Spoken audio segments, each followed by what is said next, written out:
Queridas mentes, es un placer volver a compartirles las siguientes ideas que son parte de nuestra doctrina aquí en Sangre Masónica.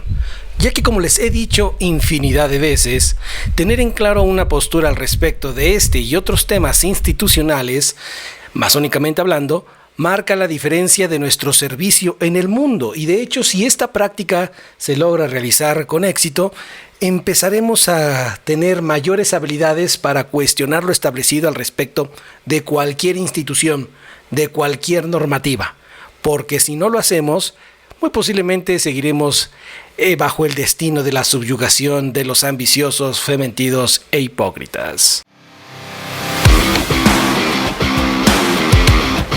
Piensa, lo establecido.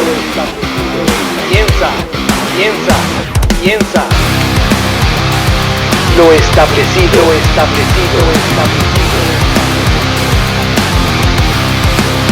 Ley y enseñanza.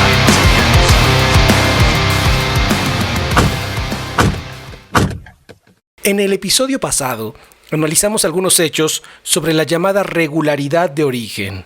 Asimismo, determinamos que la regularidad no es un principio iniciático, sino institucional, que por demás tuvo intereses bastante vulgares y no a favor del desarrollo humano, como generalmente se transmite esta parte de la historia. Transmitimos también que los gestores de la masonería especulativa excluyeron las ideas operativas que en origen nutrieron a la masonería desde sus inicios.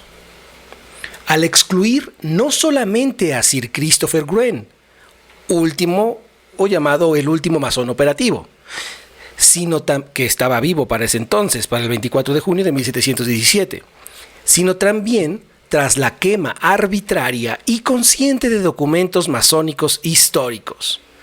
Asimismo, por increíble que parezca, se indicó, tal como lo marca la historia oficial de la masonería moderna, que ésta se gestó en el ambiente de una taberna, dando con ello lugar a una serie de normativas excluyentes con base a intereses personalistas, como lo fue la negación y estigmatización de todas aquellas logias que, pese a ser más viejas que la nueva de recién creación, es decir, la Logia Unida de Inglaterra y Westminster, quedarían tachadas como irregulares y espurias todas aquellas que no se afiliasen o negasen el sometimiento institucional mundial que Inglaterra promovía al respecto de la masonería alrededor del mundo. Comprender estos hechos históricos y ventajosos relacionados con la masonería contribuirá al análisis más asertivo respecto del por qué Inglaterra se percibía a sí mismo tiempo después como la fábrica del mundo. Un tema bastante interesante que me gustaría en algún momento platicarles, cómo esta lucha entre capitalismo y socialismo, después comunismo, y cómo cada uno de los bandos contrarios tuvieron grandes masones de renombre que ambos bandos, no en todos los casos por supuesto, de una maestría en la dialéctica, terminaron matándose unos a otros. Pero bueno, mentes, eso dejémonos para otra ocasión. Bien es cierto, pero quiero que consideres que bien es cierto que nuestro sistema macroeconómico mundial fue comandado por masones de distinto pensamiento y desarrollo. Queridas mentes, entremos en sesión.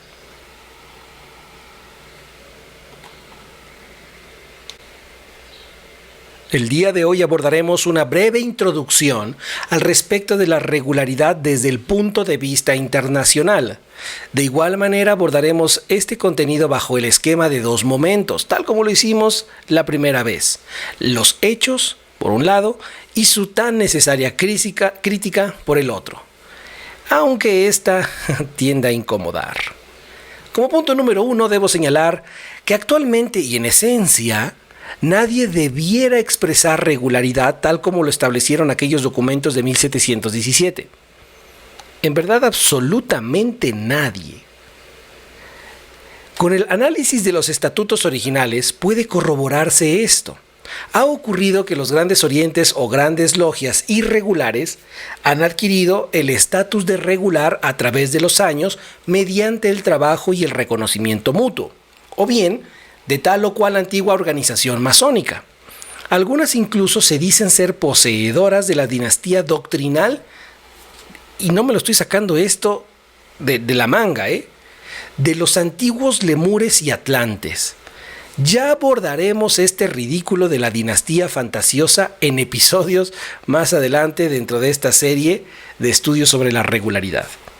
Actualmente, una organización masónica adquiere el estatus de regular cuando ésta es reconocida por otras potencias regulares, hallándose justa y de conformidad con la regla, ley, usos y prácticas establecidas por la logia que va a expedir la regularización.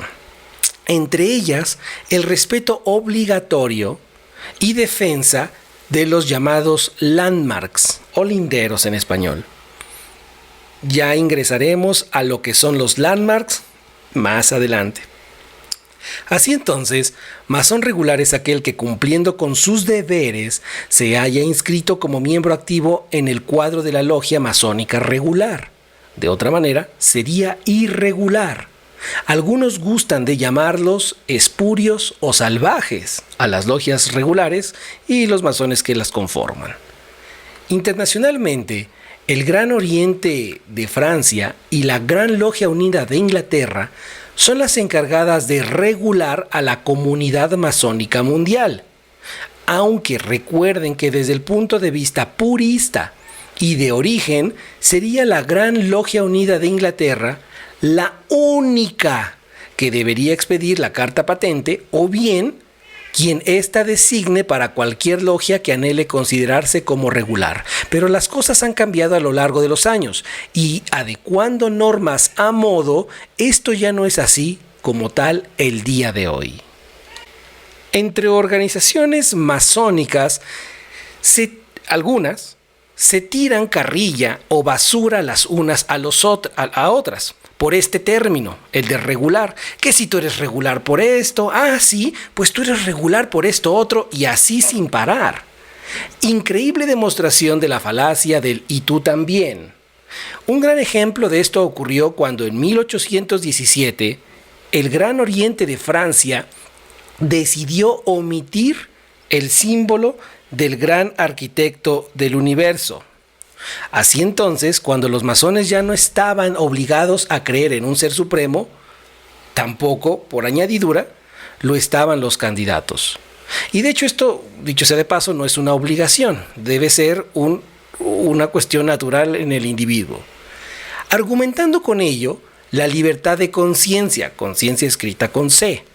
Esta acción, para ellos liberal y adogmática, le valió el ataque de la masonería anglosajona, comandada, como bien saben ya, por la Gran Logia Unida de Inglaterra. La cosa se agrava cuando el Gran Oriente de Francia permite que la mujer perteneciera a la masonería. ¡Sacrilé! Cuando desde el 24 de junio de 1717, por la soberana voluntad de los hermanos reunidos en este bar, logia que ya hacíamos referencia en el primer episodio, fue prohibido su ingreso, convirtiendo al Gran Oriente de Francia en irregular ante la masonería anglosajona. En el Gran Oriente de Francia también comenzaron a abordarse temas religiosos y políticos, cosa del diablo que asustaba a la masonería anglosajona. Así entonces, empleando la ya mencionada falacia argumentativa del tu quoque o y tú también, el Gran Oriente francés respondió que la masonería anglosajona también es irregular, ya que indica la anglosajona atenta contra el libre pensamiento, ya que acepta principios inmutables entre sus doctrinas, como la obligatoriedad de creer en un ser supremo para poder ingresar a una logia masónica. Al respecto del tema de la inclusión de la mujer en la masonería moderna, porque ya hemos dicho desde el episodio 1 de la regularidad que la mujer era activamente operativa desde mucho antes de 1717, siglos antes. Diré que esta variante de la masonería institucional, diferenciándose de la masonería a secas, así nomás, sin calificativos, consiste en que esta, la institucional, para cierto sector de la ortodoxia es considerada como la masonería de adopción. Es decir, masonería de adopción es toda aquella logia que permite mujeres dentro de sus instrucciones. Por cierto, el ritual empleado dentro de la masonería de adopción no tiene nada que ver, en origen no tenía nada que ver con asuntos del templo de Salomón o su construcción. El trabajo del siglo XXI el trabajo del siglo XIX dentro de la masonería de adopción tenía por base una gran parte del Génesis bíblico, pero no como tal el famoso mito de la construcción del rey Salomón y todo lo que ello le involucra. Algo sumamente importante decir al respecto del calificativo liberal del Gran Oriente francés, ya que es bien sabido que dentro de esta corriente liberal podrán ser iniciados, y se ha demostrado con determinados personajes que así lo han externado, podrán ser iniciados cualquier tipo de persona, aún esta sea partidaria de ideologías racistas, xenófobas o extremistas de cualquier variante. O sea, podrán ser iniciadas. No quiere decir que hoy se les dé cabida, pero según la normativa del Gran Oriente de Francia, es posible. Y repito, hay individuos que siendo masones, desde que son candidatos, tienen estas posturas y son aceptados. Nuevamente, queridamente, he de indicar que en parte el gran acabose de la masonería institucional consiste precisamente en esta arbitrariedad de normativas. Debemos evitar seguir mostrando una masonería limpia y sin mancha. Este tipo de problemas persiste hoy día.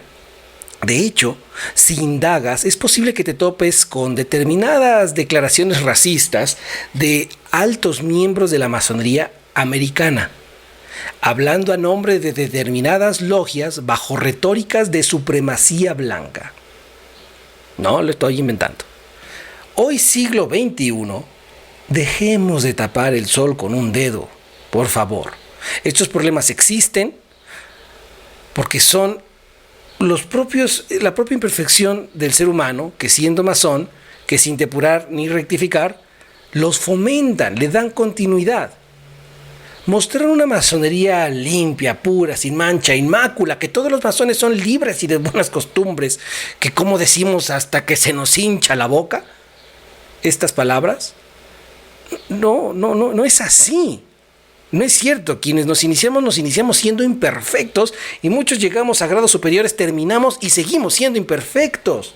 Dejemos, por favor, la retórica rosa. Pero es que también, fíjate que qué curioso, eso es de lo más hermoso que la masonería te permite también. Hacer de ella prácticamente lo que se te hinche la regalada gana. Llevarla a la más alta operatividad o a la más baja y vulgar.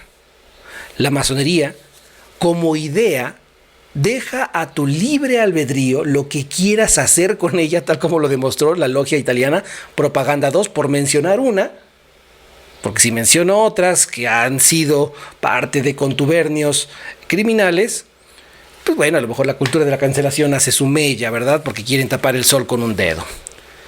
Porque después de todo, si empleas equivocadamente su enseñanza, la enseñanza de la masonería, el único que se daña eres tú. Ahora sí, queridamente, vayamos a la tan necesaria crítica sobre estos hechos históricos.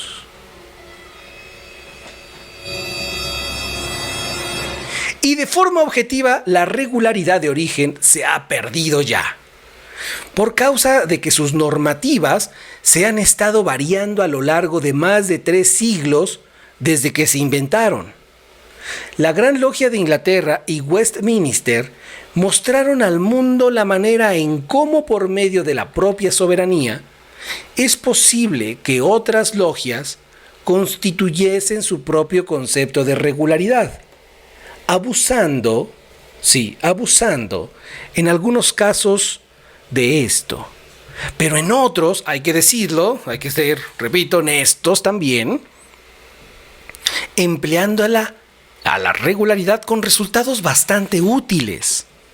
Así entonces, muchas logias comenzaron a comprender que como tal no es necesario el reconocimiento de la regularidad de origen.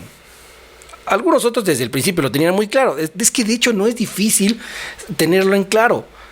Pero bueno, el hambre del reconocimiento de las miserias humanas le hace buscar algo que no es necesario. Para ello, se basaron en diversos principios del derecho internacional, diplomacia y acuerdos diversos. De tal manera que en algunos países, Inglaterra se vio forzada a reconocer diversas grandes logias nacidas en distintas partes de Europa con la mera intención de evitar conflictos de distinta índole. La regularidad, en determinado punto de la historia, fue un mecanismo de diplomacia entre las naciones, la regularidad. Aunque esto ciertamente degeneró rápidamente, como lo veremos en otro episodio. Actualmente, tal como lo podemos comprobar leyendo diversos blogs y páginas de internet, asimismo libros de historia masónica, logias cuya fundación pudo haberse dado con la incursión de un puñado minúsculo de masones al cabo de los años, el incremento de su número, servicio social, poder político o influencia diversa, busca ser reconocida, o bien diversas grandes potencias se acercan a esta para regularlas bajo su jurisdicción, indicándoles que gracias al trabajo que han realizado ahora se van a merecer su paletita y los van a regularizar. Buscar el reconocimiento para la obtención de la regularidad sin que dicha organización reguladora o potencia masónica regular haya contribuido a la gestación, estructuración, educación y guía de la logia próxima a ser regulada, es para sangre masónica algo inconcebible. Imagina que con base a tu propio esfuerzo compras un automóvil, entre tu pareja y tú, con ayuda incluso hasta de los hijos. Hacen el esfuerzo para ahorrar, privarse de determinados lujos o adquisiciones menores por motivo de estar pagando dicho auto. Al término, te entregan los papeles del vehículo porque su trabajo dio frutos y ya no debes nada. Pero de repente, el vecino empieza a decir a la colonia: por mí es que esa familia pudo comprarse ese auto. Ahí te la dejo, mente. La masonería institucional ciertamente no sabe, en lo general, lo que es la sucesión discipular. Prueba de ello es que otorgan cartas patentes a diestra o cartas de regularidad a diestra y siniestra con el objetivo de sumar miembros para llenar determinados vacíos de poder, si no es que también huecos existenciales. Tenemos que hacer claro, ¿a quién no le gusta mamasear con la foto de soy parte de la institución regular, grande, alta? Lo he visto cómo se...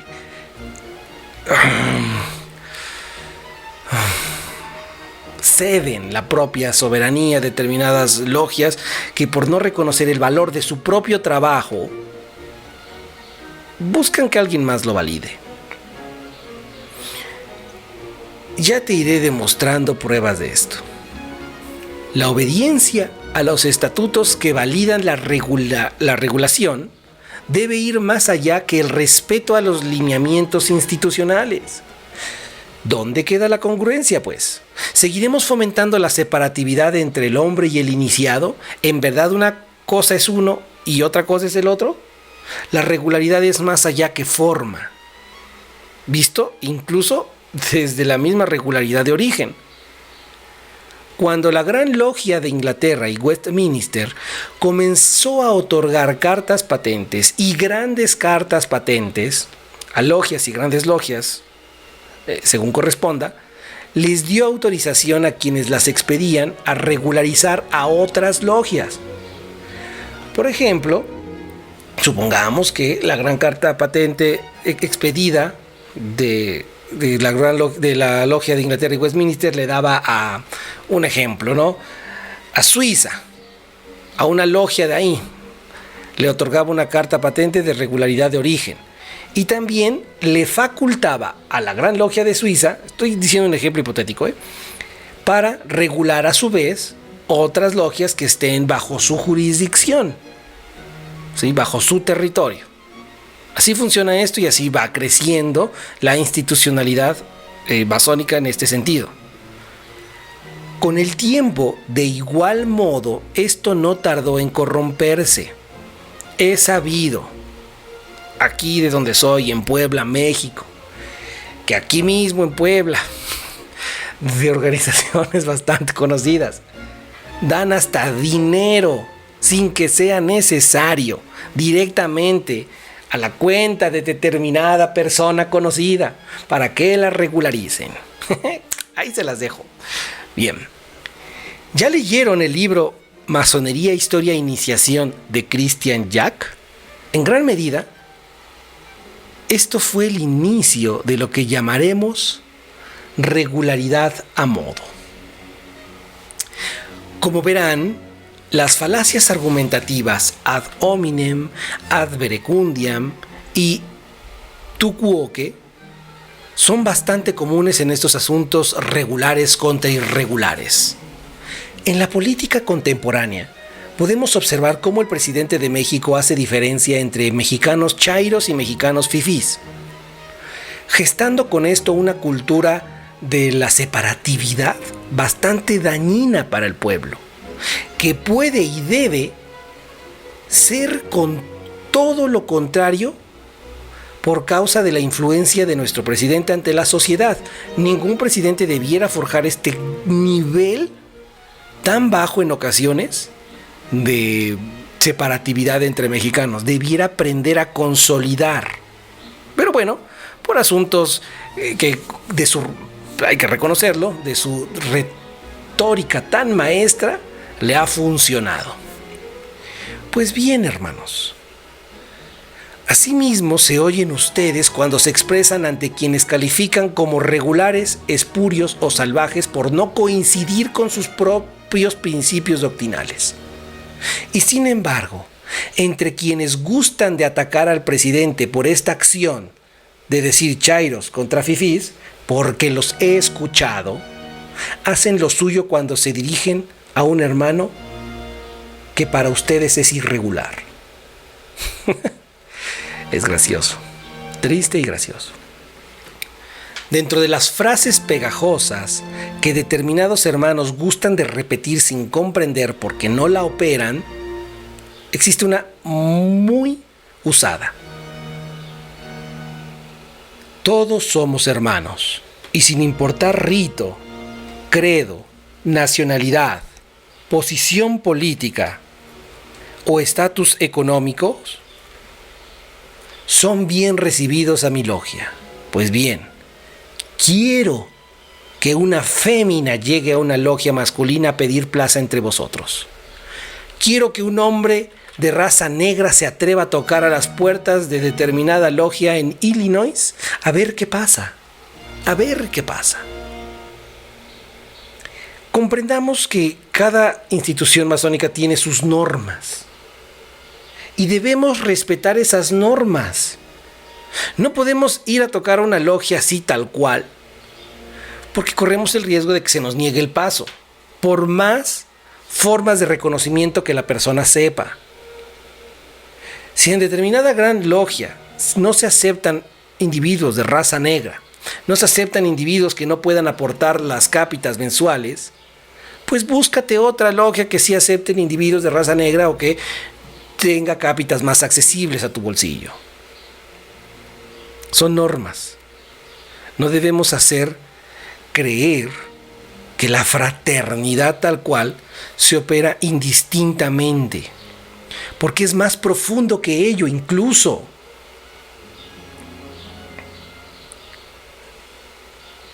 Cada norma institucional que coloque cualquier logia que opere está en su derecho de hacerlo. Solo seamos honestos de que si no respetan esas normas, sencillamente no te doy paso. Mi norma es que no hay mujeres. Mi norma es que solo americanos, solo japoneses ingresan aquí. ¡Qué bien! Seamos honestos con la gente. En mi caso, recientemente, alguien supo que tenía iniciaciones en abril y le dije, no. Si quieres te invito a cualquier otra sesión, pero contundentemente le dije no. Por algo importantísimo que tiene que ver con una doctrina de sangre masónica, que en otro momento te la compartiré. No tengan miedo de decir no.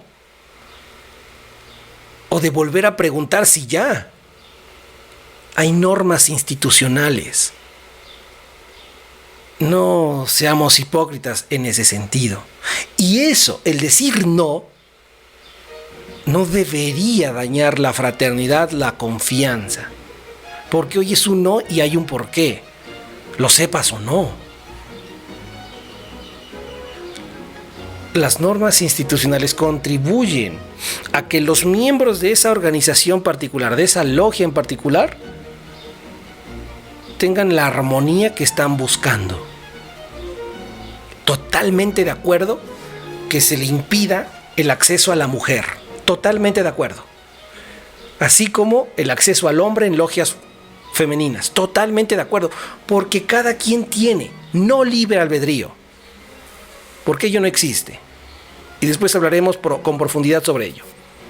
Sino libertad de opción para escoger sus respectivas normas institucionales. Pero seamos honestos y no nos escudemos en falacias históricas. Es que como los estatutos dicen hombre y tú eres mujer, pues nomás no. Seamos contundentes con nuestras normas. Aprendamos también a cambiarlas, a transformarlas según sea la necesidad del contexto. Y eso no es incorrecto, al contrario. Hoy una norma puede estar caduca en la continuidad de los años. Y es válido. En la tercera parte de esta serie abordaremos lo que se conoce comúnmente como el primer gran cisma de la masonería, que básicamente consiste en cómo la Gran Logia de Inglaterra y Westminster se fracturó dentro por causa de ideologías y políticas corruptas y más que separatistas. Queridamente, por el momento es todo, tenemos que despedirnos. Muchísimas gracias por escucharme. Dale manita arriba si esto te ha sido de utilidad, comparte, suscríbete a nuestros canales, búscanos en todas las redes sociales, si no todas, al parecer estoy exagerando, pero sí, por lo menos TikTok, Instagram, Facebook como Sangre Masónica, @Sangre Masónica, o bien en YouTube como Masonería Operativa. Suscríbete al canal, apóyalo.